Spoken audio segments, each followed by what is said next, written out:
वल्लदीना हुम लिअमानातिहिम व अहदिहिम राऊन, वो लोग जो अमानतों का पास करते हैं, अपने वादे को पूरा करते हैं। हमने अमानत का मफहूम ये समझा हुआ है कि कोई आदमी किसी के पास पैसे रख दे, कोई जेवर रख दे, ये अमानत है। नहीं, अमानत का मौजू बड़ा वसी है। ये जिंदगी अमानत है, ये आंख अमानत है, ये जुबान अमानत है, अल्लाह ने दी। ये मालिक तो वो है भाई। जो इंसान मुलाजमत करता है उसके वो औकात जो एग्रीमेंट हुआ है कि 8 घंटे ड्यूटी देनी है, अब 8 घंटों में सिवा दफ्तरी काम के उसके लिए अगर वो और काम करता है और 8 घंटे के बाद उठ के चला जाता है, 2 घंटे काम किया और 6 घंटे गपशप लगा के चला गया, उसने खयानत की है, हराम की उसकी तनख्वाह है। आज दफ्तरों में चले जाओ, साहब कहाँ हैं? साहब मीटिंग में हैं, जख अंदर मार रहे होते हैं, बैठे हैं, दिल ही नहीं करता काम करे। 2 घंटे थोड़ी देर के लिए आए, और वो भी उनके लिए आए जिनके साथ डील हुई है। नुमान साहब तशरीफ ले आए, फैसला लिखा, चले गए। SHO साहब तशरीफ लाए। ये भाइयों, ये तो हमने क्या समझा हुआ है? वल्लदीना हुम लिअमानातिहिम, ये अमानत है, जिंदगी अमानत। इसका एक एक पल के बारे में अल्लाह करीम सवाल करेंगे। ये मुलाजमत, औदा, मनसब, ये सारे के सारे अमानत है। जो उसके अंदर बददियानती करेगा वो खाइन है। और नबी करीम सल्लल्लाहु अलैहि वसल्लम ने इरशाद फरमाया, आप देखें हमारे आका को अरब के मुआशरे में क्या पुकारा जाता था? अस्सादिक वल अमीन। अभी हुजूर ने नबूवत का दावा नहीं किया, हुजूर को लोग किस तरह पहचानते थे? वो सच्चा आ गया, और अमीन आ गया। और हत्ता कि हुजूर नबी करीम सल्लल्लाहु अलैहि वसल्लम ने दावा नबूवत फरमाया तो फिर भी आपकी अमानत का ये हालत थी, काफिर पर ट्रस्ट नहीं करता था। अगर उन्होंने कहीं जाना होता था, बेशुमार मिसालें हैं, वो अपनी बहू बेटियों को हुजूर के हवाले करके जाते थे, हैं खून के प्यासे। लेकिन अमानत का ये आलम है कि अपनी बहू बेटियों को पूरे अरब में किसी के घर नहीं भेजते हैं, चाचे मामे के घर नहीं भेजते हैं, हुजूर के घर भेज रहे हैं। क्यों? अल अमीन, ये अमानतदार है। इसकी नजर भी अमानत की खयानत नहीं करती, इसकी जुबान भी खयानत नहीं करती, इसका हाथ भी खयानत नहीं करता। या रसूलुल्लाह, हम 4 दिन के लिए जा रहे हैं, हमारी बेटियां आपके घर में हैं। हुजूर ने फरमाया कोई बात नहीं, ये मेरी बेटियां हैं। अस्सादिक, हुजूर की जुबान से कभी झूठ नहीं निकला। और वो हजर अस्वद का वाक़या आपको याद होगा, जब तामीर हो रही थी तो हजर अस्वद पर लड़ाइयाँ झगड़ों के लिए तलवारें मार निकल आई। आखिर फैसला हुआ, कल जो सुबह सबसे पहले हरम पाक में दाखिल होगा वो इसको उठाकर रखेगा। दूसरे दिन अल्लाह के महबूब सबसे पहले, कोई भी नहीं आया, मस्जिद हराम में हुजूर तशरीफ फरमा है। काफिर आए, जैसे हुजूर की जात को देखा, कहने लगा जा सादिक, बस भी सच्चा आ गया है, अब ये जो फैसला करेगा हमें मंजूर है।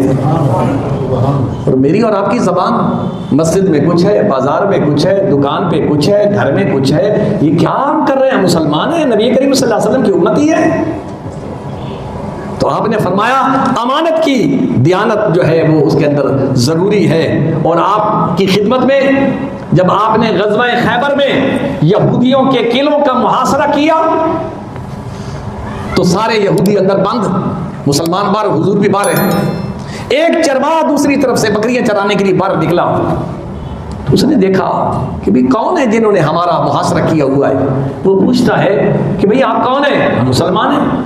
अच्छा, तुम्हारा बादशाह किधर है? कहा हमारे बादशाह नहीं होते, हमारे आका है नबी दो आलम सरवर कायनात। फरमाया मैं उससे मिल सकता हूँ।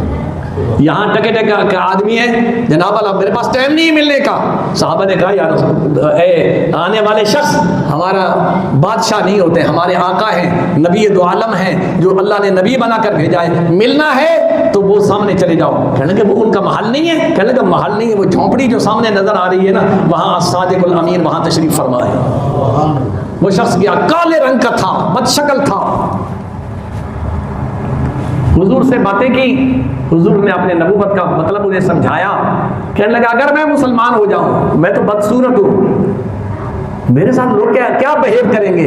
फरमाया अगर तू कलमा पढ़ लेगा मेरे उम्मती तुम्हें गले से लगाएंगे।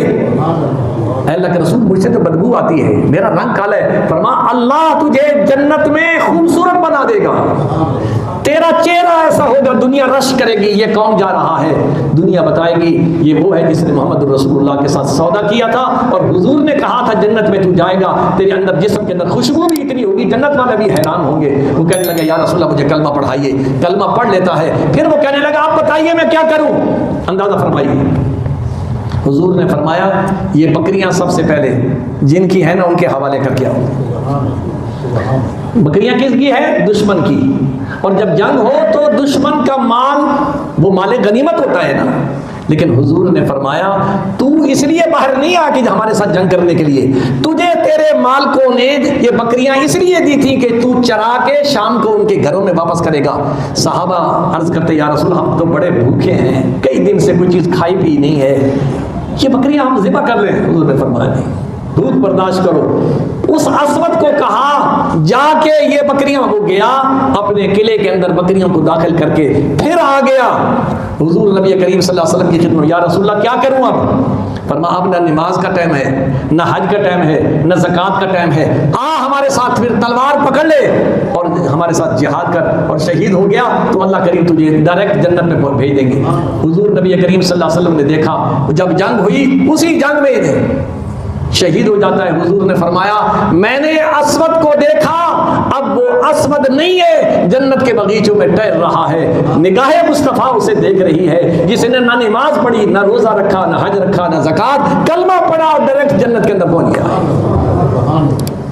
ये क्या है? हुजूर ने अमानत का ख्याल रखा है। क्या हम भी अमानतों का ख्याल रखते हैं?